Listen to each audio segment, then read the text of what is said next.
दिया गया है और शायद हो सकता है कि उसी फ्रस्ट्रेशन में या उसी डर से आतंकियों ने इस तरह से कार ब्लास्ट को आनन फानन में अंजाम दिया। बिल्कुल, कई सवाल कल से ही खड़े हो रहे थे जब टाइम्स नाउ नवभारत भी सुबह से ही ये एक डिटेल दिखा रहा था कि किस तरीके से अमोनियम नाइट्रेट जो सस्पेक्टेड था उसको पकड़ा गया था और उसके साथ में कई और हैवी मेटल्स भी मिले थे जो कि इस तरीके के धमाकों में इस्तेमाल होते हैं। और ऐसे में अब जो जानकारियां सामने आ रही है उसमें पुलवामा के रहने वाले तारिक ने ये गाड़ी खरीदी थी, ये जानकारी सामने आई। साथ ही साथ पुलिस ने कार मालिक तारिक को हिरासत में ले लिया है, ये भी आपको बता रहे हैं। दिल्ली पुलिस की स्पेशल सेल के हाथ में अब अहम सुराग हैं जिनको लेकर जांच जारी है।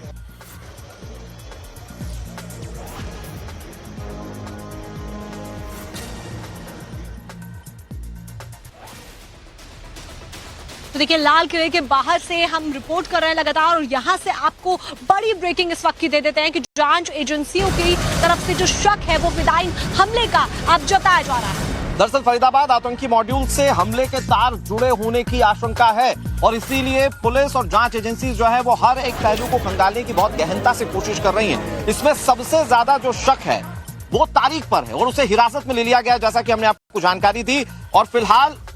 शक ये है कि उमर मोहम्मद I-20 गाड़ी में हो सकता है कि सवार हो। ये उमर मोहम्मद वो है जो कि 3000 किलो के विस्फोटक मिलने का मास्टरमाइंड माना जा रहा था। वो डॉक्टर्स का ग्रुप जो पकड़ा गया उनका मास्टरमाइंड माना जा रहा था और इस बात की आशंका जाहिर की जा रही है कि हो सकता है कि कार में उमर मोहम्मद ही सवार हो और उसने कल जब इतने बड़े पैमाने पर विस्फोटक पकड़ा गया हो तो हो सकता है कि उसकी तरफ से ये फिदायीन हमला अंजाम दिया गया हो। फिलहाल इस दिशा में पुलिस इन्वेस्टिगेट कर रही है। पुलिस कार सवार जो संदिग्ध की मौत हुई है उसका डीएनए टेस्ट करवाएगी, जिसके बाद में पुष्टि हो पाएगी कि कार में डॉक्टर उमर मोहम्मद ही सवार था या फिर नहीं था। इसको लेकर जो पिक्चर है वो क्लियर हो जाएगी। फरीदाबाद मॉड्यूल का एक आतंकी डॉक्टर उमर मोहम्मद फरार चल रहा है, इसको लेकर भी जानकारी आई थी और उसी के बाद से जो शक की सुई है वो इस बात पर आकर अटकी है कि गाड़ी के अंदर जो संदिग्ध बैठा हुआ था वो कहीं डॉक्टर उमर तो नहीं है। तो ऐसे में जो भी डीएनए एविडेंसेस अभी कलेक्ट किए जा रहे हैं, जिसकी तस्वीरें भी हम आपको लगातार दिखा रहे हैं कि किस तरीके से एफएसएल टीम यहाँ पर है, फॉरेंसिक टीम यहाँ पर है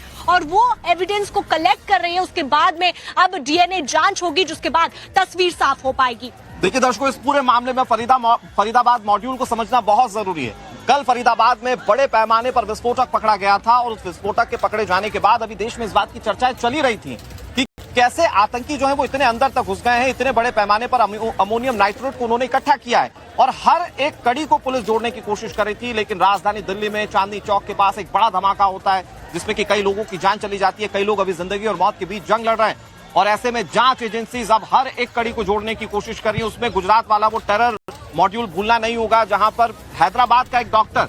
एम्यूनिशंस और हथियारों को आदान प्रदान के लिए पहुंचा हुआ था और वहां पर वो जब मॉड्यूल पकड़ा गया, जब आतंकी पकड़े गए तो एटीएस वहां पर भी गुजरात की जांच कर रही थी। और इन सारी जांचों के बीच में जो ये कल ब्लास्ट हुआ है इसको लेकर अब हर एक एंगल को जोड़ा जा रहा है। पुलिस इन्वेस्टिगेट कर रही है और उसमें सबसे बड़ा चेहरा या सबसे बड़ा किरदार अगर कोई है तो वो इस वक्त उमर है, क्योंकि इसी उमर को लेकर यह आशंका जाहिर की जा रही कि हो सकता है कि गाड़ी में वो जो सीसीटीवी फुटेज में वो जो गाड़ी में शख्स दिख रहा है जिसने मास्क लगाया हुआ है, हो सकता है कि वो उमर हो, क्योंकि ये फरार था। मुजम्मिल पकड़ा जा चुका था, उससे पहले आदिल पकड़ा जा चुका था, लेकिन ये उमर फरार चल रहा था और ऐसे में ये आशंका है श्रुतिका कि हो सकता है कि गाड़ी में बैठा हुआ शख्स वो उमर ही हो, जिसकी पुलिस लगातार तलाश कर रही थी। और अब डीएनए टेस्ट इसको लेकर फरीदाबाद पुलिस की तरफ से प्रेस कॉन्फ्रेंस भी की गई थी बीते दिन, जिसमें ऑपरेशन की सारी जानकारी साझा की गई थी और उसमें भी यही बात उनकी तरफ से भी कही गई थी कि एक जो शख्स फरार है, तो ऐसे में शक की सुई उमर के ऊपर। स्टॉप कवरेज आपको टाइम्स नाउ नवभारत पर दिखा रहे हैं और हर एक अपडेट सबसे पहले एक बड़ी खबर जो इस वक्त आ रही है आपको बता दें, दिल्ली धमाके के 13 घंटे बाद जो बड़ा अपडेट सामने आया है, ब्लास्ट वाली कार का फरीदाबाद कनेक्शन सामने आ रहा है। फरीदाबाद की तरफ से